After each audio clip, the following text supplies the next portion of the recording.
Hello there, and welcome to my first episode of the Tizzard Talks Football podcast.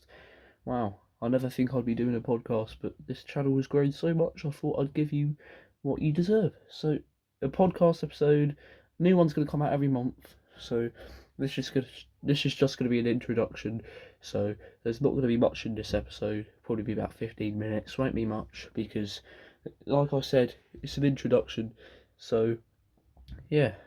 So, what's to come in this episode today is that I'm going to give you like some what ifs, like what if Steven Gerrard didn't slip, or what if Ronaldo never left the Premier League, and I want to see your thoughts of those what ifs in the comments, and I'll also give you mine as well. And after that, I'm going to give you guys some football questions as well. Like, I'm going to ask you guys some football questions, and I'm going to answer them myself as well, and I would like to see your answers in the comments, and I'll react to the best ones. So, yeah, and I'll give you another question at the end as well. So this episode is going to be about you guys, basically.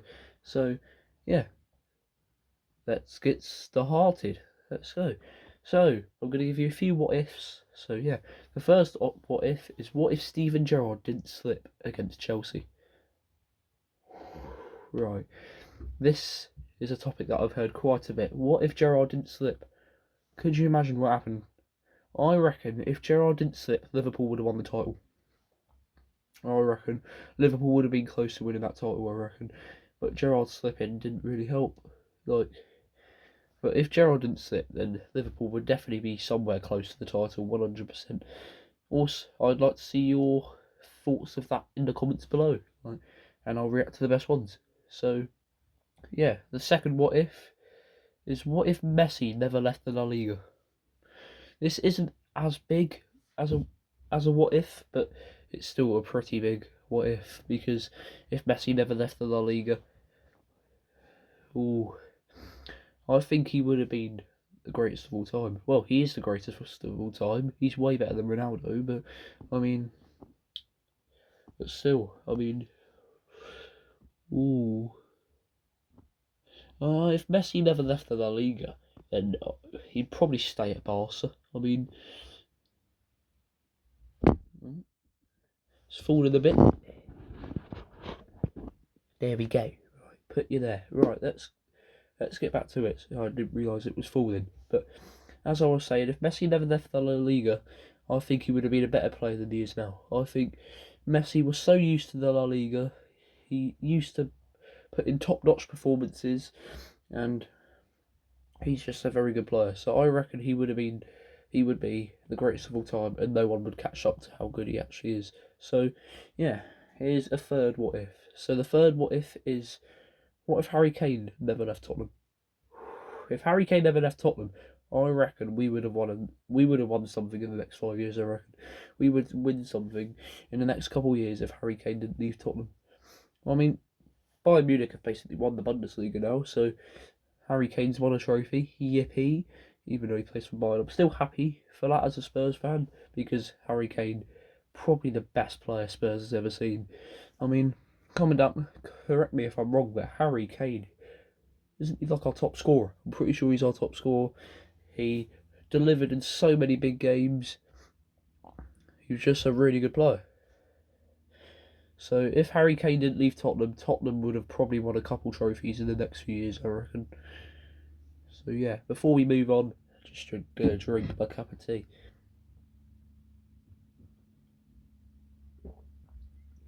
There we go. Right, moving on to the fourth what if.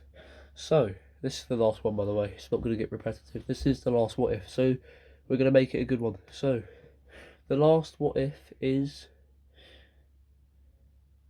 what if Luka Modric and Gareth Bale never left Tottenham? Right, that's a good one. Right, I would like to see your thoughts of that in the comments. See how far Tottenham would go in the Champions League. If Gareth Bale and Luka Modric didn't leave Tottenham, I reckon we'd have a Champions League under our belt. I reckon we would win the Champions League at some point, because Gareth Bale and Luka Modric, they were still maturing, they were still becoming very good players. They were good players, but they were still becoming the best they can be. They weren't anywhere near that yet.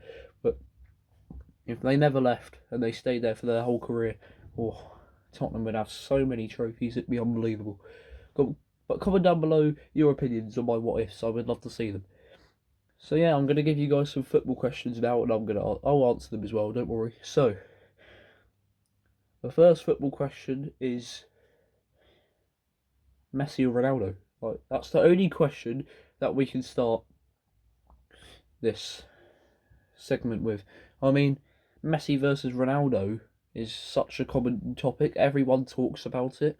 I don't know why. Well, actually, I do know why, because they're both the GOATs. I mean, they're the two best players of all time. There's no doubt. Pele, Maradona, they got nothing on them.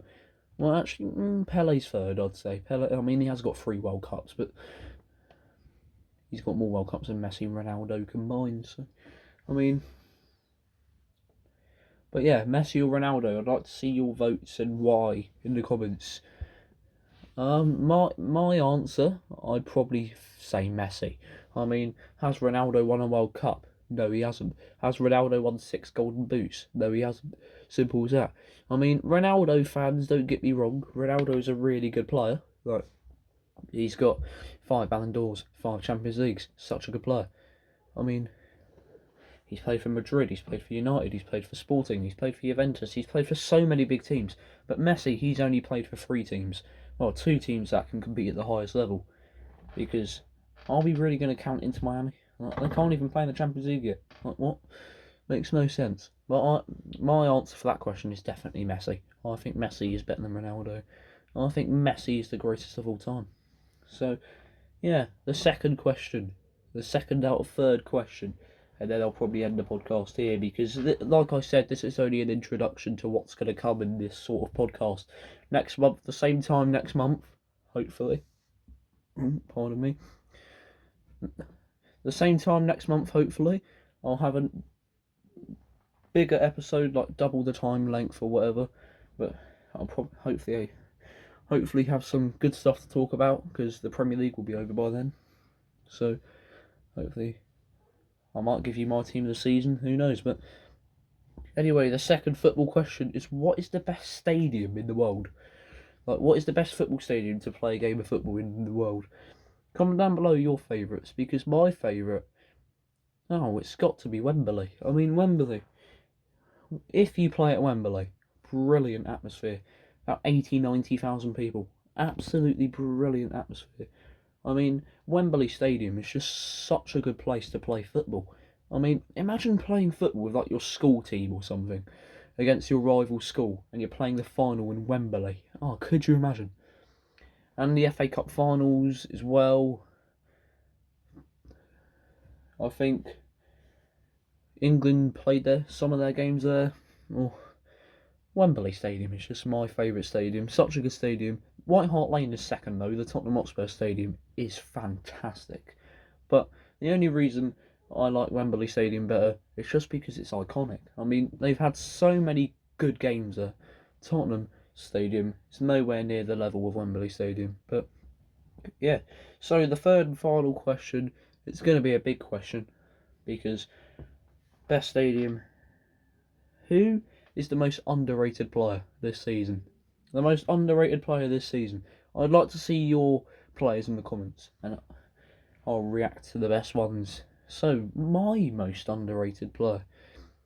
I mean, Kulusevski has been great this season, but I don't know if he makes it up there with the best young players. Well, he's not young, he's like 25, but I don't know if he makes it up there. It was his birthday yesterday. Happy late birthday, Kulusevski.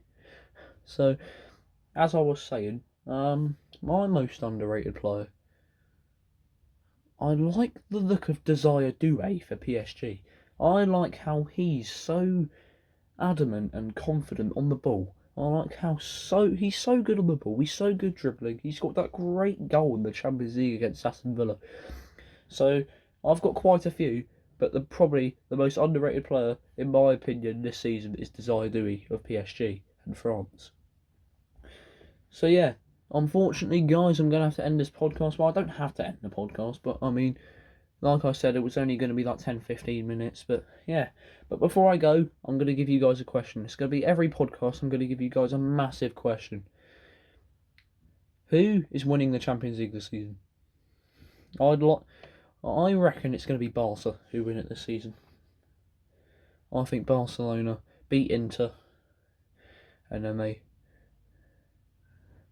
win. I think it'll be Barcelona Arsenal win the final, I reckon. As much as I hate to say it as a Spurs fan, but I think it might be Arsenal Barca in the final. Or it could be PSG. I would love PSG to ruin Arsenal's dreams of winning the Champions League, but I just don't think it's going to happen. So I think it's going to be Barcelona Arsenal in the final. I think it'll be 3-1 Barcelona, and I think Lamine Yamal will win his first of many Champions Leagues. So yeah, thank you guys for listening and watching this first episode of the Tizzard Talks Football podcast. It will be a way better episode next month. I mean, we're going to have so much better stuff to talk about because the Premier League's going to be over. Champions League's going to be near over. Yeah, I think it's going to be such a good episode next month. But like I said, this was only an introduction. So yeah, adios, and I'll see you in the next episode. Adios.